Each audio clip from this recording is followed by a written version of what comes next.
स्वागत है दोस्तों आप सभी के अपने favourite channel the learning point में। जैसे कि आज सभी को पता है कि अपने टाइटल में आपने देख ही लिया होगा कि आज हम पढ़ेंगे भारतीय संविधान के बारे में। मतलब भारतीय संविधान कैसे बना, क्यों बना, भारतीय संविधान को भारत में क्यों लाया गया। तो ये सारे प्रश्न के उत्तर इस वीडियो में मिल जाएंगे। तो हम इसमें पूरी डिटेल में पढ़ेंगे भारतीय संविधान के बारे में। तो सबसे पहले आपको इंट्रोडक्शन के तौर पर मैं बता दूं, जो भारतीय संविधान था उसको बनने में कितने दिन लगे थे। तो भारतीय संविधान को बनने में 2 साल 11 महीने 18 दिन लगे थे। क्योंकि ये क्वेश्चन काफ़ी पूछे गए इसलिए मैंने सबसे ऊपर ही रखा है, ताकि आपको ये समझ आ जाए कि भारतीय संविधान को बनने में कितने दिन लगे। तो आप फटाक से उत्तर दे दो, भारतीय संविधान को बनने में 2 साल 11 महीने और 18 दिन लगे थे। तो अब चलते हैं अपने टॉपिक की ओर। तो हमारा आज टॉपिक है भारतीय संविधान की शुरुआत कहाँ से होती है। जो हमारा भारतीय संविधान है उसकी शुरुआत कहाँ से होती है? राजनीति से। अगर ये राजनीति नहीं होती तो हमारे भारतीय संविधान की शुरुआत नहीं होती। तो किस प्रकार से राजनीति की शुरुआत के कारण हमारा भारतीय संविधान की शुरुआत हुई, भारतीय संविधान को लिखा गया। तो मैं आपको एग्जाम्पल के तौर पर समझाता हूँ कि राजनीति के कारण किस प्रकार भारतीय संविधान की शुरुआत हुई है। तो पहले आप संविधान को समझने से पहले आप राजनीति शब्द का मतलब समझिए कि राजनीति शब्द का कहाँ से निकला है। तो एग्जाम्पल के तौर पर कहूँ, जैसे ये एक गांव है, यहाँ पर अनेक धर्म के लोग रहते हैं, हिंदू, मुस्लिम, सिख, ईसाई, जितने भी सारे धर्म हैं वो सारे धर्म के लोग रहते हैं इस गांव में। और उन सभी गांव ये जो इतने धर्म लगे थे उनकी संख्या कितनी है? 200। ठीक, उनकी संख्या है 200। अब उन सभी में कुछ लोग होते हैं जो भेदभाव उत्पन्न करते हैं, कुछ लोग होते हैं मतलब छुआछूत मचाते कि नहीं तुम मुस्लिम धर्म के हो, तुम इस कॉलोनी से बाहर जाओ, इस कॉलोनी के अंदर हो। तो मतलब राजनीति करने लग जाते कि हम यहाँ पर, जैसे मुस्लिम, अगर समझ लो यहाँ पर ये जो गांव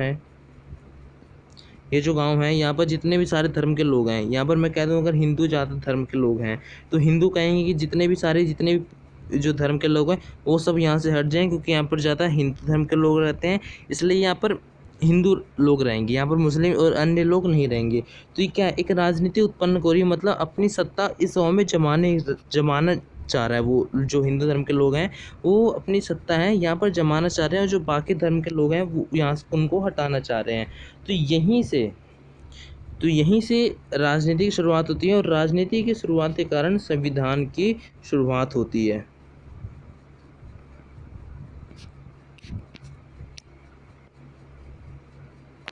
अब संविधान की शुरुआत राजनीति से कैसे होती है आपको ये भी समझाता हूँ। अब मान लीजिए जो हमारे गांव था इसमें अनेक प्रकार के धर्म के लोग रहते हैं। अब इसमें जैसे हिंदू धर्म के लोग क्या कह रहे हैं कि यहाँ पर हिंदू ज़्यादा लोग धर्म के लोग रहते हैं, इसलिए यहाँ पर जितने भी और जो मुस्लिम, जो अन्य धर्म के लोग हैं यहाँ से हट जाएं।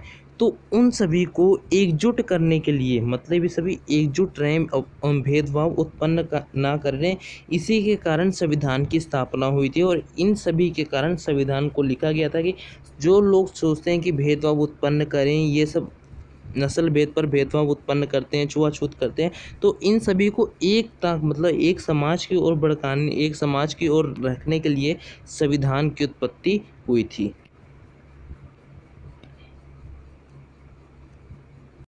आपको समझ आ गया होगी संविधान की शुरुआत राजनीति से किस प्रकार हुई। मैंने एग्जाम्पल देकर आपको समझा दिया था। अब हम पढ़ेंगे कि जो हमारा भारतीय संविधान है उसकी मतलब वो कब बन के तैयार हो चुका था। हमारा भारतीय संविधान 26 नवंबर 1949 को बन के तैयार हो चुका था, और 26 जनवरी 1950 को लागू हुआ था। अब जब 26 नवंबर 1949 को बन के तैयार हो गया था, तो 26 जनवरी 1950 को क्यों लागू किया गया, मैंने एक वीडियो बना रखी थी पहले कि ये लागू उस दिन क्यों हुआ था 26 जनवरी 1950 को। इसका लिंक मैं नीचे डिस्क्रिप्शन पर दे दूंगा, आप वहां जाके इसको देख के समझ सकते हैं। और इस वीडियो में मैंने केंद्र तथा राज्य सरकार के बारे में कुछ ज़्यादा डिटेल में बताया है। अब जो ये हमारा जो भारतीय संविधान है इसको हमने पढ़ भी लिया कितने दिनों में बना, ये भारतीय संविधान की उत्पत्ति कहाँ से हुई, भारतीय संविधान को कब लागू हुआ, ये तो हमने जान लिया है। अब हम चलते हैं उस किताब की ओर जो हमारे जो रविंद्रनाथ टैगोर के स्कूली बच्चों ने लिखी थी। आपको ये किसी ने बताया जो हमारे संविधान की जो किताब है, जो हमारी जो संविधान की किताब है किसने लिखी थी।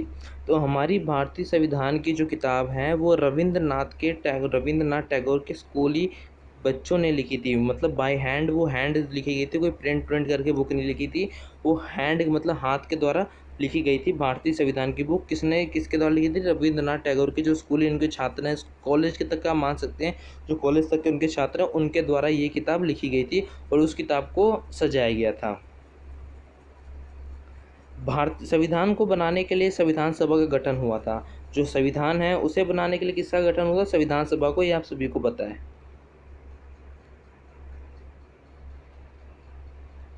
और जो हमारा जो भारतीय संविधान है उसमें 22 भाग, 395 अनुच्छेद और 395 अनुच्छेद और 8 अनुसूचियां हैं। ठीक, इधर मैं लिख देता हूँ, इसमें लिखा नहीं है। 8 अनुसूचियां, ये अनुसूचियां हैं, 8 अनुसूचियां हैं। लेकिन अब जो वर्तमान की बात करें तो वर्तमान में 22 भाग हैं, 495 अनुच्छेद हैं और 12 अनुसूचियां हैं। ये वर्तमान की बात कर रहा हूँ क्योंकि ये वर्तमान मतलब 2020 की बात कर रहा हूँ कि हमारे भारतीय संविधान में कितने 22 भाग हैं, 495 अनुच्छेद हैं और 12 अनुसूचियां हैं। ये था संविधान सभा के बारे में परिचय कि संविधान की स्थापना कैसे हुई, संविधान कहाँ से बना और संविधान को बनने में कितना देर लगा और संविधान को बनाने के लिए किसका ज़्यादा श्रेय जाता है। तो ये कुछ इंपॉर्टेंट बातें थी इंट्रोडक्शन के तौर पे मैंने आपको समझाया था कि अगर आप भारतीय संविधान पढ़ना चाहते हैं तो आप सभी को ये चीज़ें पता होनी चाहिए, तभी आप भारतीय संविधान को अच्छे तरीके से समझ के पढ़ सकते हैं। अब चलिए चलते हैं कि भारतीय संविधान का परिचय। तो अब हम पढ़ेंगे भारतीय संविधान के परिचय के बारे में। तो पहला हमारा पॉइंट है, भारतीय संविधान भारत का सर्वोच्च कानून है। जो भारत का जो संविधान है वो भारत का सर्वोच्च मतलब सबसे बड़ा कानून है, उसके नीचे सारे जितने कानून हैं वो सब आते हैं। तो मतलब इसमें 2 पॉइंट दर्शाए गए हैं हमारे संविधान की बुक में, rule of law, rule by law. मैं इन दोनों का मतलब समझा देता हूँ आपको। रूल ऑफ लॉ और रूल बाय लॉ का मतलब क्या होता है। हाँ, तो सबसे पहले आपको जानना पड़ेगा रूल बाय लॉ का मतलब क्या होता है और रूल ऑफ लॉ का मतलब क्या होता है। पहले मैं आपको बताता हूँ रूल ऑफ लॉ का मतलब क्या होता है। रूल ऑफ लॉ का मतलब ये फॉलो कहाँ होता है, ये फॉलो अपने देश में होता है रूल ऑफ लॉ का। तो रूल ऑफ लॉ का में होता है कि जैसे ही हमारी कोई, जैसे रूल ऑफ लॉ को तो सबसे पहले फॉलो आप जान लीजिए भारत में होता है, तो जो जहाँ पर हम रहते हैं भारत में। तो रूल ऑफ लॉ में मतलब कहते हैं कि सबसे पहले जो है वो संविधान की बुक आती है, मतलब सबसे पहले संविधान आता है, फिर उसके नीचे prime minister, president, chief minister, उसके जितने भी लोग रहते हैं वो आते हैं। फिर उसके नीचे जितने भी हम लोग जैसे हम पीपल हैं वो सब आते हैं।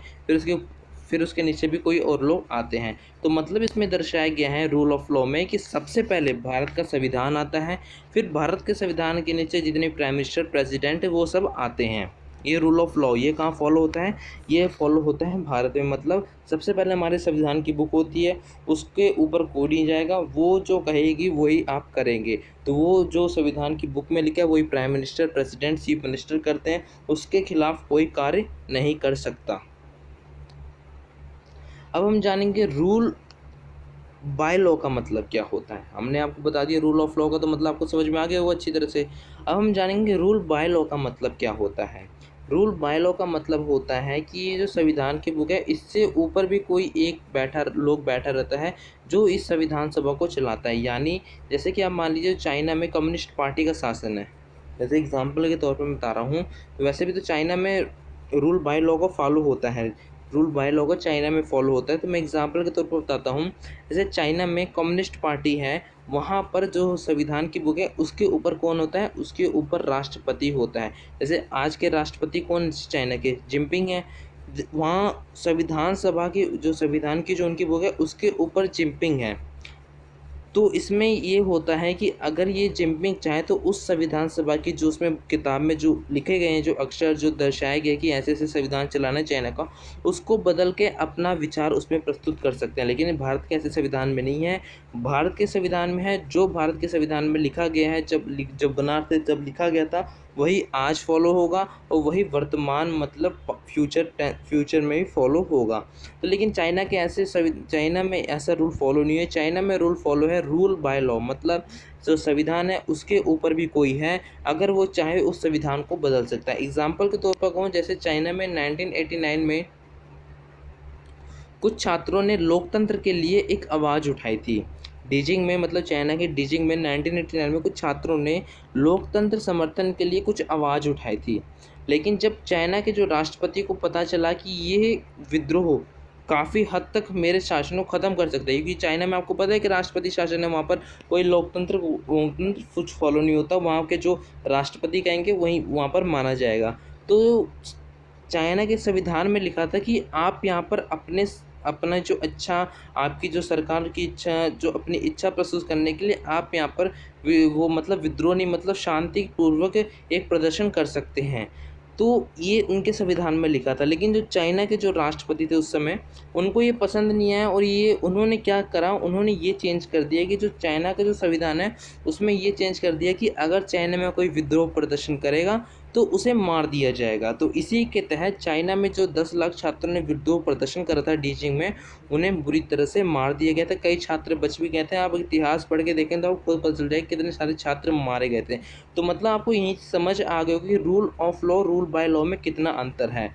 रूल ऑफ लॉ में होता है कि जो संविधान है वो सबसे ऊपर आएगा, उसके नीचे प्राइम मिनिस्टर, चीफ मिनिस्टर, जितने भी हमारे सदस्य वो आएंगे, फिर उसके नीचे हम लोग आएंगे। लेकिन रूल ऑफ लॉ और रूल बाय लॉ में क्या है, संविधान है, संविधान के ऊपर भी कोई रहता है जो संविधान को चलाता है और वो उस संविधान को बदल सकता है, जो अपनी विचार प्रस्तुत कर सकता है। लेकिन हमारे भारतीय संविधान में है कि जो संविधान है जो कहेगी वही प्राइम मिनिस्टर, प्रेसिडेंट, प्रधानमंत्री, चीफ मिनिस्टर सबको फॉलो करना होगा। जो फॉलो नहीं करेगा उसके ऊपर कार्रवाई हो सकती है। तो आपको समझ में आ गया कि रूल बाय लॉ और रूल ऑफ लॉ में क्या अंतर होता है।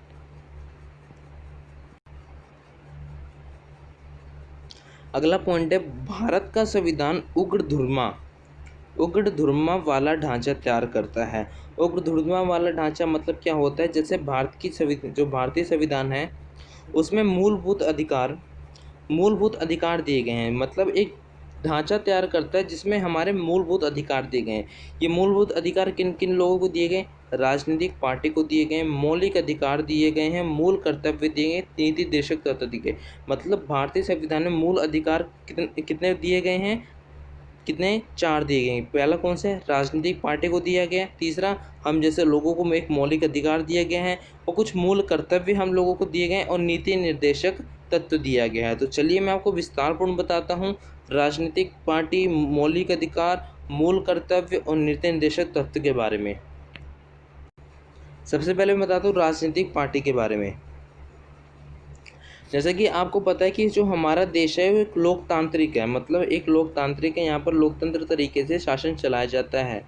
तो राजनीतिक पार्टी को ये बता रखा है कि अगर आपकी कोई सी भी राजनीतिक पार्टी है, ये जो राजनीतिक पार्टी से कोई सी भी विचारधारा है, आप अपने लोकतंत्र तरीके से भारत में सरकार बना सकते हैं। भले आपकी कम्युनिस्ट की सोच हो, भले आपकी समाजवादी सोच हो, लेकिन अगर आप भारत के संविधान में लिखा है उसी के तहत आप अपने लोकतंत्र तरीके से सरकार बना सकते हैं। ये नहीं कि अगर आपकी कम्युनिस्ट सोच है तो आप भी यहाँ पर दंगे, विद्रोह प्रदर्शन, लोगों को मारना शुरू कर देंगे। नहीं, जो भारतीय संविधान में लिखा गया है वही आप फॉलो कर सकते हैं और लोकतंत्र तरीके से अपनी सरकार बना सकते हैं।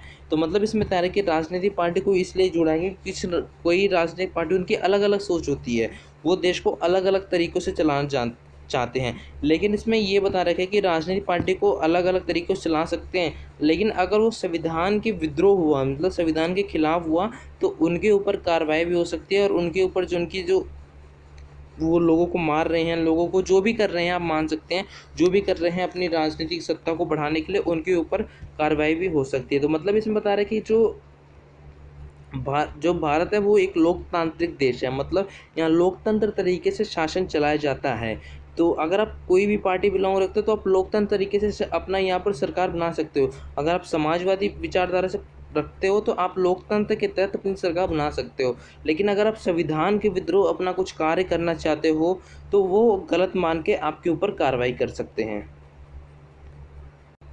अब बात कर ले मौलिक अधिकार की। मौलिक अधिकार तो आपको सबको पता होगा, फंडामेंटल जो आपके राइट्स होते हैं वो आप सभी को पता होगा कि पहले 7 थे, अब 6 हो चुके हैं। ये आप सभी को पता होगा कि पहले जो हमारे मौलिक अधिकार कितने थे, 7 थे, लेकिन अब वो कितने हैं, 6 हैं। ये आप सभी को पता होगा या आपने पढ़ रखा होगा।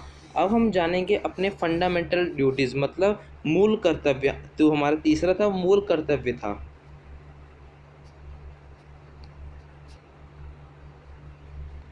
अब मूल कर्तव्य मतलब क्या होता है?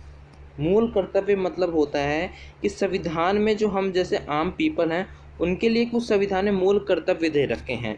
मूल कर्तव्य जैसे होता है, मूल कर्तव्य मतलब होता है कि अगर कहीं राष्ट्रगान चलता है तो आपको खड़ा होना ज़रूरी है। मतलब अगर कहीं राष्ट्रगान चलता है तो आपको खड़ा होना ज़रूरी है। अपने राष्ट्र ध्वज का सम्मान करना चाहिए, अपने राष्ट्र ध्वज का सम्मान करना चाहिए।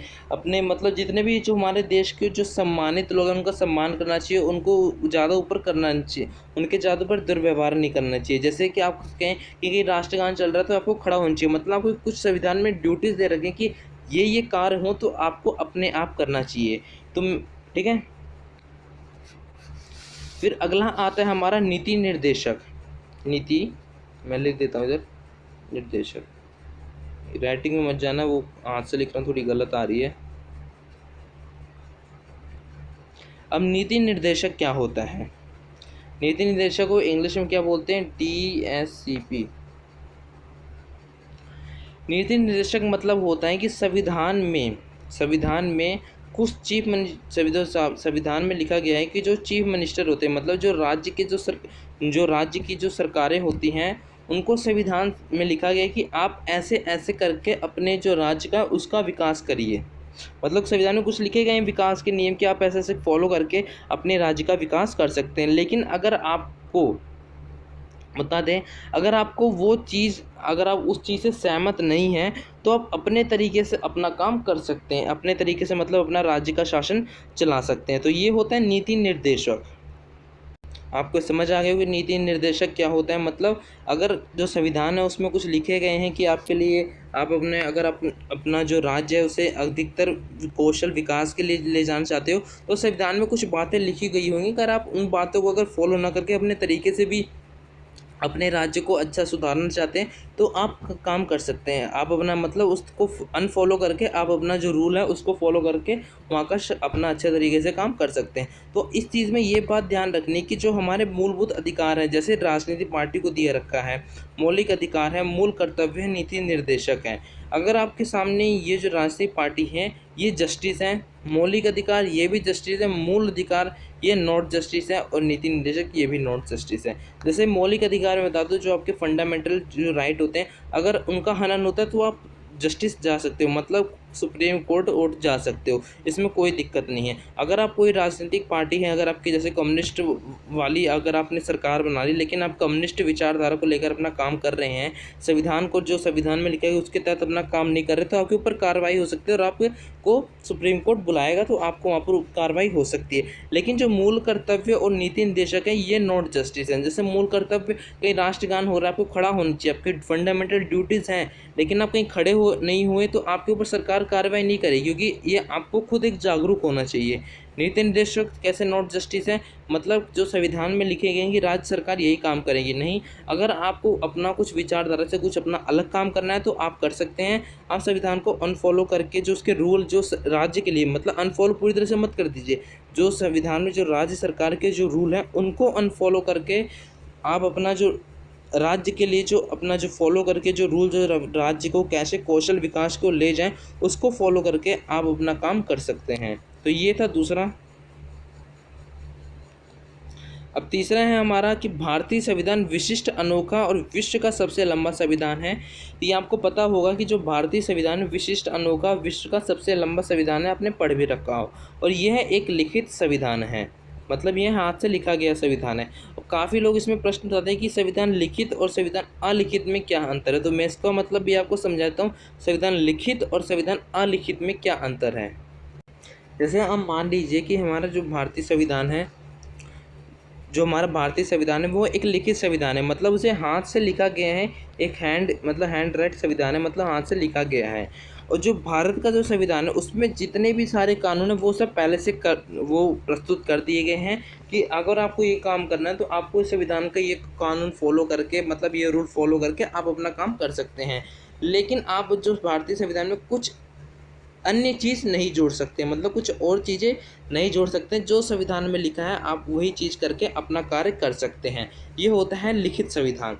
और अलिखित संविधान क्या होता है? अलिखित संविधान, जैसे आपको एग्जांपल दे दूँ, इंग्लैंड है, वहाँ का भी अपना एक संविधान है, लेकिन वहाँ पर अलिखित संविधान क्यों कहा जाता है? जैसे इंग्लैंड में कोई नया रूल फॉलो करना होता है तो इंग्लैंड क्या काम करता है, कोई अपनी एक अलग पुस्तक बनाता है और उसमें रूल फॉलो कर देता है। मतलब वहाँ पर ये एक निश्चित नहीं है कि यहाँ पर एक बुक है, यहाँ पर एक संविधान है, यहाँ पर एक बुक है और एक ही प्रकार का यहाँ पर कानून चलता है। वहाँ पर एक निश्चित नहीं, जैसे भारत में एक बुक है संविधान की, उस बुक में जो कानून है वो भारत में चलता है। लेकिन इंग्लैंड में ऐसा नहीं है। इंग्लैंड में कुछ नया कानून बनाते तो एक अलग बुक लिखी दी जाती है, कुछ और कुछ काम करना हो तो अलग बुक लिखी जाती है। मतलब ये संविधान अलिखित है। अलिखित है मतलब यहाँ पर एक बुक नहीं है जिसमें सारे कानून लिखे हों, जिसमें सारा विस्तार लिखे हो, जिसमें सारा लिखा हो कि राज्य सरकार जो और जो प्राइम मिनिस्टर है वो कैसे शासन चलाएंगे। यहाँ पर अलग अलग बुक, कुछ भी नया करना होता है तो उस बुक में लिख दिया जाता है, फिर उस बुक को छाप दिया जाता है प्रिंट आउट के माध्यम से, और उसको कह दिया जाता है संविधान। लेकिन ये संविधान नहीं होता, क्योंकि संविधान की एक अपनी खुद की एक बुक होती है जिसमें सारे रूल कानून सब लिखे जाते हैं जो लोगों को फॉलो करना चाहिए। तो आपको समझ में आ गया कि संविधान लिखित और संविधान अलिखित में क्या अंतर है। फिर अगला है, ये अगला मतलब परिचय नहीं है, मैं आपको एग्जाम्पल के तौर पर बता रहा हूँ। ये काफ़ी ज़्यादा पूछे गए थे प्रश्न, इसलिए मैंने इसको बीच में रख दिया है। भारतीय संविधान 122 बार संशोधित किया है। जो हमारा भारतीय संविधान है वो 122 बार संशोधित किया गया है, नहीं है, किया गया, लेकिन 101 बार संशोधित हुआ है। मतलब 122 बार से संशोधित करने का प्रयास हुआ है, नहीं हुआ, लेकिन 101 बार संशोधित हुआ है। जैसे 101 एग्जाम्पल के तौर पर बता दूँ, अगर आपसे पूछे 101 बार संविधान संशोधन क्या है, इस सब कह सकते हैं GST। ठीक, 100वां संशोधन क्या है भारतीय संविधान का, भारत व बांग्लादेश। तो ऐसे कई सारे 1 से लेकर 101 तक संशोधित हैं, वो सभी को मैं डिटेल में आपको वीडियो बना दूंगा कि क्या कौन कौन से संशोधित रखे हैं। तो चलिए चौथे की ओर चलते हैं। चौथा हमारा लिखा है भारतीय संविधान के परिचय की ओर। हमारा भारतीय संविधान वृहद मतलब होता है एक्सटेंसिव, सबसे लंबा संविधान है। मतलब जो भारत का संविधान है वृहद सबसे लंबा संविधान है, और संवेदनशील सेंसिटिव सभी वर्गों का ध्यान रखता है। संवेदनशील मतलब होता है सेंसिटिव, और वृहद मतलब होता है एक्सटेंसिव। मैं आपको एग्जाम्पल के तौर पर मैंने लिख दिया कि आपको समझ में आ जाए, दिक्कत ना पड़े आपको समझने और लिखने में। तो मतलब भारतीय संविधान हमारा कहता है कि जो हमारा भारत का संविधान है वो सबसे लंबा संविधान है, और जो हमारे भारत का संविधान है उसमें गरीब वर्ग तथा मजदूर वर्गों का भी ध्यान रखा जाता है। मतलब जो अल्प से अल्पसंख्यक गरीब वर्ग, इन सभी वर्गों का ध्यान रखा जाता है हमारे भारतीय संविधान में। अगला, भारत का संविधान अर्धसंघीय राज एकात्मक पूर्व गृह बताता है। मतलब जो भारत का संविधान है वो केंद्र सरकार पर ज़्यादा जोर देता है। मतलब भारत का संविधान अर्धसंघीय राज एकात्मक पूर्व गृह बताता है। जो भारत का संविधान है वो केंद्र सरकार पर ज़्यादा जोर देता है। उसके बाद राज्य सरकार को, जो राज्य सरकार होती है उन्हें जोर दिया जाता है।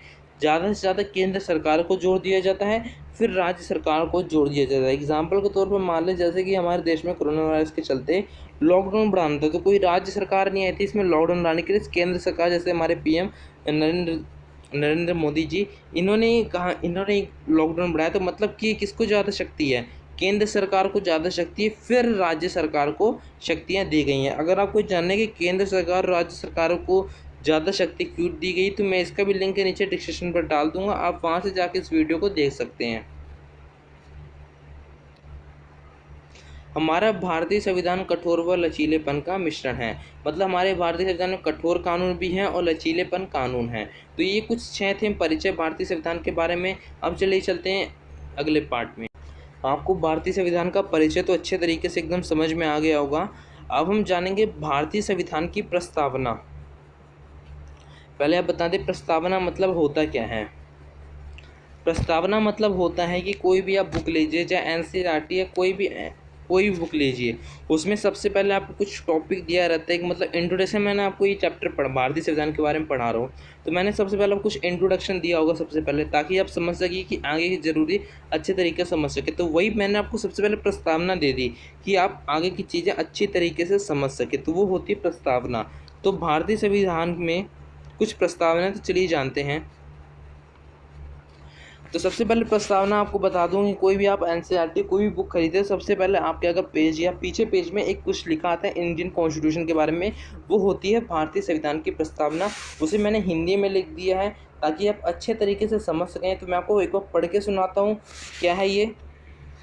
हम भारत के लोग भारत को एक संपूर्ण प्रभुत्व संपन्न समाजवादी पंथ निरपेक्ष लोकतंत्र गणराज्य बनाने के लिए तथा समस्त नागरिकों को सामाजिक आर्थिक और राजनीतिक विचार अभिव्यक्ति विश्वास धर्म और उपासना की स्वतंत्रता प्रतिष्ठा और अवसर की समता प्राप्त करने के लिए तथा उन सभी में व्यक्ति की गरिमा और राष्ट्र की एकता और अखंडता सुरक्षित करने वाली बंधुता तैयार करते हैं। मतलब इसमें भारतीय संविधान के बारे में बता रहे थे कि भारतीय संविधान हर वर्गों और हर व्यक्तियों के लिए कितना मायने रखता है कि उन सभी के लिए काम करता है।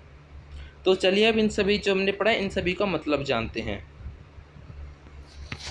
तो सबसे पहले जो आपने ये जो चीज़ देखी होगी, हम भारत के लोग संपूर्ण प्रभुत्व संपन्न समाजवादी पंथ निरपेक्ष लोकतंत्र और गणराज्य बनाने के लिए समस्त नागरिकों को सामाजिक आर्थिक और राजनीतिक विचार अभिव्यक्ति विश्वास धर्म उपासना स्वतंत्रता प्रतिष्ठा और अवसर प्रदान करते हैं। तो ये जो 5 चीज़ें आपने इधर से देखी होगी, ये जो यहाँ से संपन्न प्रभुत्व से लेके गणराज्य तक, ये 5 चीज़ें क्या हैं आपको मैं बता देता हूँ। ये संविधान के 5 आदर्श हैं।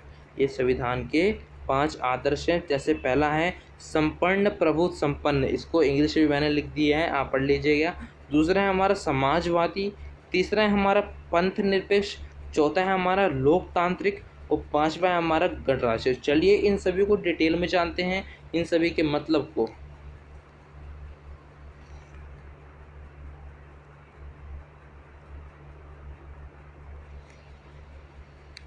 तो वीडियो अच्छी लग रही है, वीडियो को सब्सक्राइब करना ना भूलिएगा।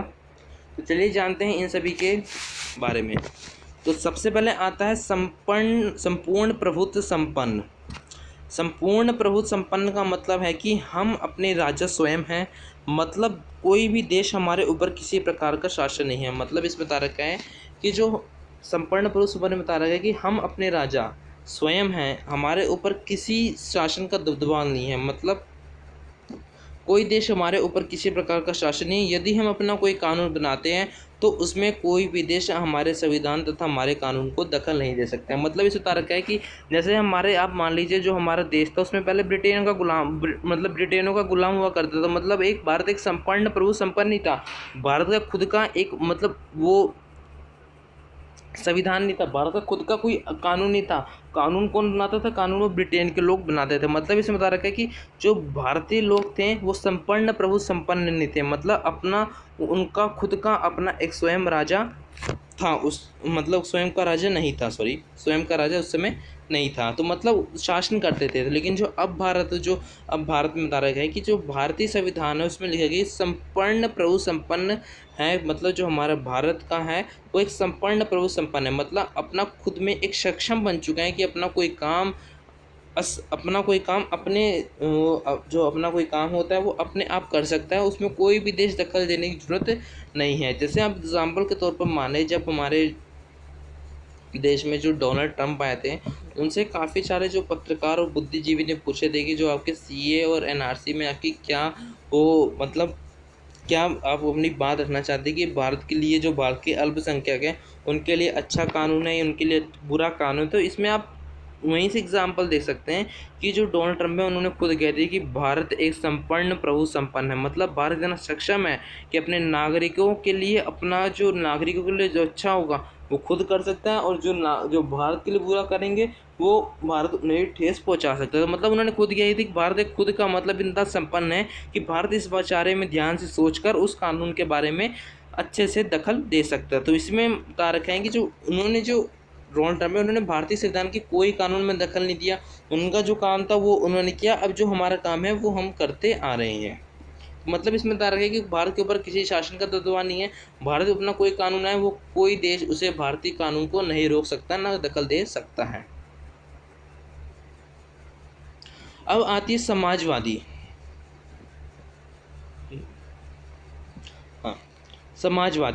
समाजवादी कहता है कि, अब ध्यान से सुनिए, समाजवादी कहता है कि जो सरकार काम करती है हमें उसमें कोई आपत्ति नहीं है। समाजवादी सोच क्या कहती है?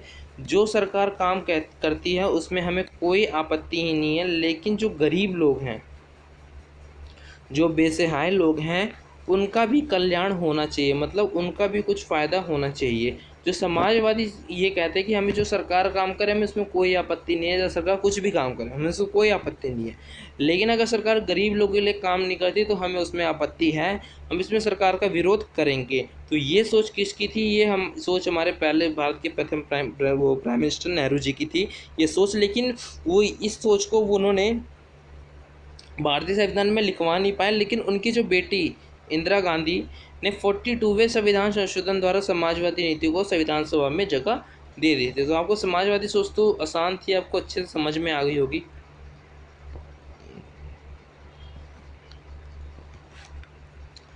अब बात कर ले पंथ निरपेक्ष। पंथ निरपेक्ष बहुत इंपॉर्टेंट टॉपिक है, इसे ध्यान से सुनना, बहुत ज़रूरी टॉपिक है ये। सबसे पहले पढ़ते हैं पंथ निरपेक्ष। ध्यान सुनना, बहुत इंपॉर्टेंट टॉपिक है पंथ निरपेक्ष, वो भी आज के ज़माने में अगर लोगों को ही पता होना चाहिए पंथ निरपेक्ष क्या होता है। तो पंथ निरपेक्ष को वैसे तो आप बोल सकते हैं मिनी कॉन्स्टिट्यूशन या पंथ निरपेक्ष बोल सकते हैं, उसमें कोई आपत्ति नहीं है। अगर आपके सामने मिनी कॉन्स्टिट्यूशन क्या है तो आप बोल सकते हो पंथ निरपेक्ष, या पंथ निरपेक्ष को आप इंग्लिश में मैंने बता दिया था क्या बोलते हैं। तो मतलब पंथ निरपेक्ष का कहना है, पंथ निरपेक्ष का कहना है कि हमें जो सरकार का कोई पंथ नहीं होता है, मतलब पंथ निरपेक्ष का कहना है कि सरकार का कोई पंथ नहीं होता है, यानी सरकार का कोई धर्म नहीं होता है, सरकार का कोई धर्म नहीं होता है, इसे कहते हैं पंथ निरपेक्ष। लेकिन जो पंथ निरपेक्ष है वो आज धर्म निरपेक्ष हो गया है। पहले मैं आपको पंथ निरपेक्ष समझा दूँ, फिर आपको धर्म निरपेक्ष के बारे में आसान से समझा दूंगा, डिटेल में ज़्यादा नहीं चाहूँगा, वीडियो काफ़ी लंबी हो जाएगी। तो पंथ निरपेक्ष मतलब होता है जो सरकार होती है, जो गवर्नमेंट होती है, उसका कोई धर्म नहीं होता है, वो सभी वर्गों जितने भी धर्मों के लिए काम करती है, गरीब लोगों के लिए काम करती है, मतलब सरकार सभी के लिए एकदम बिटवीन रहती है, बराबर रहती है, वो सभी के लिए बराबर काम करती है। लेकिन जो आज जो आप पंथ निरपेक्ष सुनते हैं, इसे अभी के जो पंथ निरपेक्ष सुनते हैं, इसे आज के ज़माने में बदल दिया गया है धर्म निरपेक्ष। तो ये बदला किसने था? कांग्रेस पार्टी और जितनी भी मुस्लिम पार्टी थी उस ज़माने में, उन सभी ने इस पर ज़्यादा सोच करके पंथ निरपेक्ष की जगह धर्म निरपेक्ष कर दिया, तभी आज धर्म के नाम पर इतने ज़्यादा विद्रोह होते हैं। एग्जाम्पल के तौर पर आप समझिए, जैसे जो हमारे जो साइंटिस्ट लोग थे, उन्होंने जैसे बड़े सारे वो खोजे थे, जैसे आपको मान लीजिए गीता आपने सुना होगा। जैसे गीता का कोई एक धर्म नहीं होता है, और ये जो गीता है मानव कल्याण के लिए बनाई गई है, हैं, मानव कल्याण के बनाई गई। इसमें गीता में ये नहीं लिखा गया कि आप इस भगवान को मानिए, आप इस भगवान को मानिए, बस उसमें बता रखा है कि मानव को कैसे कैसे अपनी नीति, अपने कैसे जीवन में कुछ नए नए परिवर्तन, कैसे उसको आगे कुछ बनना है। तो मतलब गीता में ये बता रखा है, लेकिन लोगों ने उसे धर्म निरपेक्ष की ओर ले लिया। जैसे कांग्रेस पार्टी, मुस्लिम पार्टी ने इसे धर्मनिरपेक्ष की होने लगा, और धर्मनिरपेक्ष पर ऊपर लोगों को बहकाने और लड़ाने लगे, कहने लगे कि ये हिंदू धर्म है, इसको मत छुओ। मुस्लिम लोगों को कहने लगे कि ये हिंदू की किताब है, इसे मत छुओ। लेकिन गीता में ऐसा कहीं नहीं लिखा है कि आप ये इस भगवान की पूजा करें, आप इस भगवान की पूजा करें। गीता में सभी लोगों के लिए नॉर्मल पूजा करा है। एग्जाम्पल के तौर पर आपको एक और समझाता हूँ। जैसे आज जो सरस्वती वंदना होती है, जो सरस्वती वंदना होती है, वो एक विद्या की गुरु हैं। जो सरस्वती हैं माता हैं, वो एक विद्या की गुरु हैं। लेकिन कुछ लोगों ने कह दिया कि ये हिंदू धर्म की माता है, इसलिए पूजा ना करो। लेकिन आपको ये मत सोचना चाहिए, जो पढ़ाई की माता है, उनका धर्म से क्या रिलेशन है? उनका पढ़ाई से रिलेशन है। तो लेकिन काफ़ी लोगों ने, जैसे कांग्रेस पार्टी, मुस्लिम पार्टी ने, इन्हें धर्म की ओर जोड़ दिया गया। तो इसी कारण जैसे कई स्कूल में सरस्वती वंदना नहीं होती धर्म के नाम पर, क्योंकि वहाँ पर मुस्लिम ज़्यादा बच्चे रहते, तो उन्होंने धर्म के नाम पर भड़का दिया कि ये हिंदू माँ है, हम हिंदू माँ को नहीं पूजेंगे, हम जो हमारे मुस्लिम में लिखा गया वही पूजेंगे। लेकिन इसमें कहीं नहीं लिखा गया है, जो गीता, जितने भी वेद होते हैं, उनमें कहीं नहीं लिखा गया है कि आप इस धर्म को पूजिए, आप इस भगवान को पूजिए। उसमें बस मानव कल्याण और उसके जीवन को बारे में बताया गया है। तो यही होता है कि धर्म के नाम पर लोगों को लड़वाया जाता है, और ज़्यादा लड़वाने का हाथ माना जाता है कांग्रेस पार्टी को। और जितनी मुस्लिम पार्टी थी उस समय बहुत लड़वाया था, धर्म के नाम पर ही लोगों को लड़वाया। और अपना जो मुस्लिम पार्टी लोगों ने अपना जो वो वर्ग था उसे ऊपर करने के लिए, जैसे जो निम्न वर्ग के लोग थे उन्हें दबाने की बहुत ज़्यादा कोशिश की गई थी। एग्जाम्पल के तौर पर आप जम्मू कश्मीर में कुछ कश्मीरी पंडित को देख सकते हैं, अभी के हालात भी। अगला है हमारा लोकतंत्रात्मक। लोकतंत्रात्मक क्या होता है? लोकतंत्रात्मक का मतलब होता है कि पहले आपको बता दें, लोकतंत्रात्मक में ज़्यादा हक जनता को दिया जाता है। जो लोकतंत्रात्मक में ज़्यादा हक किसको दिया जाता है? जनता को दिया जाता है, और जनता ही सरकार को चुनती हैं, तथा वो सरकार का कोई नेता प्रधानमंत्री के रूप में देश को शासन चलाता है। जैसे आप एग्जाम्पल के तौर पर मान लें, 2014 में, 2019 में, आप मान लीजिए 19 ही मान लीजिए, चुनाव हुए। 2019 में चुनाव में आप जनता ने, आप ही ने वोट दिया था कि किसी और ने वोट तो नहीं दिया? 2019 में चुनाव हुए, आपने वोट दिया। आपने वोट दिया किस पार्टी को? बीजेपी को वोट दिया। बीजेपी को वोट दिया। बीजेपी के कई सारे नेता थे, जो सबसे प्रभावशाली बीजेपी ने देखा कि कौन सा प्रभावशाली नेता है, कौन सा देश को अच्छे तरीके से विकास कर सकता है, कौन से देश को अच्छे सभी नागरिकों के लिए अच्छा काम कर सकता है। तो जैसे मोदी जी को चुना, तो फिर तो मतलब सरकार ने जो पार्टी होती है, वो किसी अपने वहाँ के जो नेता होते हैं उनको चुनती है, तथा प्रधानमंत्री के रूप में वहाँ पर आपको प्रधानमंत्री के रूप में देश को, मतलब शासन चलाने के लिए भेज देती है। मतलब आप ही अब देश का शासन चलाइए, हम बस आपकी पार्टी बन के रहेंगे, आप जो कहेंगे हम वही काम करेंगे, और ये अच्छे तरीके से काम चल भी रहा है, देख सकते हैं। तो मतलब लोकतंत्रात्मक में ये कहा जाता है कि इसमें ज़्यादा हक जनता को दिया जाता है, कि जो जनता जिस सरकार को चुनेगी उस सरकार को प्रधानमंत्री के रूप में देखा जाएगा। अगला है गणराज्य। अगला क्या है हमारा? गणराज्य। गणराज्य में बता रखा है कि जो देश का जो मुखिया होता है वो कौन होता है? राष्ट्रपति होता है। जो मतलब देश का जो मुखिया होता है, जो देश को चलाता है, वो कौन होता है? राष्ट्रपति होता है। एग्जाम्पल के तौर पर मैं आपको कहूँ, जैसे भारत में राष्ट्रपति कौन है? रामनाथ कोविंद है ना। तो मतलब ये क्या है? ये एक देश के मुखिया हैं। मतलब ये देश को चलाते तो प्रधानमंत्री है, लेकिन कुछ विचारधारा इनसे भी ली जाती है, जो हमारे देश के राष्ट्रपति हैं। आप समझ सकते हैं कि जो आप ये कह सकते हैं कि लोकतंत्र, जो जहाँ पर लोकतंत्र होता है वहाँ पर ही देश को मुखिया बनाया जाता है, मतलब देश को मुखिया होता है। लेकिन आपको बताते हैं, जैसे आप जापान, इंग्लैंड में मान लीजिए, यहाँ पर राष्ट्रपति और प्रधानमंत्री भी हैं। मिटा दो, यहाँ पर राष्ट्रपति और प्रधानमंत्री भी हैं, लेकिन यहाँ पर प्रधानमंत्री का चुनाव तो होता है, प्रधानमंत्री का चुनाव होता है, लेकिन यहाँ पर राष्ट्रपति का चुनाव नहीं होता है। यहाँ पर राष्ट्रपति वही है जो पुराने वर्षों से है, जो उसकी जब पीढ़ी उड़ी जाए चल रही है, जैसे बताओ। लेकिन यहाँ पर राष्ट्रपति का चुनाव मैंने सुना है जैसे कि नहीं होता है यहाँ पर राष्ट्रपति का चुनाव। यहाँ पर प्रधानमंत्री का ही शासन चलता है, मतलब प्रधानमंत्री जो कहता है वो चलता है, राष्ट्रपति यहाँ पर नहीं बदलता। तो इसमें ये बता रखा है कि जो हमारे जो देश का जो मुखिया कौन होता है? राष्ट्रपति होता है। तो ये था दोस्तों पार्ट 1। पार्ट 1 में हमने काफ़ी हद तक कुछ सीख लिया था संविधान के बारे में। अब हम सीखेंगे कुछ संविधान के आगे की, जो हमने अभी तक, आप मान लीजिए जो असली में संविधान की बुक है उसके हमने अभी तक 5 पन्ने अच्छी तरीके से सीख लिए। मतलब हमने 5 पन्ने इस वीडियो में पढ़ लिए हैं। तो अगर आपको ये वीडियो अच्छी लगे तो इस वीडियो को प्लीज़ सब्सक्राइब कीजिए, लाइक कीजिए और एक कमेंट प्यारा सा कर दीजिए, जिसके कारण हमें मोटिवेट मिलता है और हम आगे भी नई वीडियो बनाते रहते हैं। तो पार्ट 2 कल तक आ जाएगी, उसमें हम कुछ 5 पन्ने और पढ़ेंगे संविधान, क्योंकि इस संविधान को बनाने में इतना वक्त लग गया तो हमें पढ़ने में थोड़ा वक्त लग सकता है। तो कोई नहीं, थोड़ा वक्त देर लगे लेकिन पढ़ेंगे तो अच्छा ही।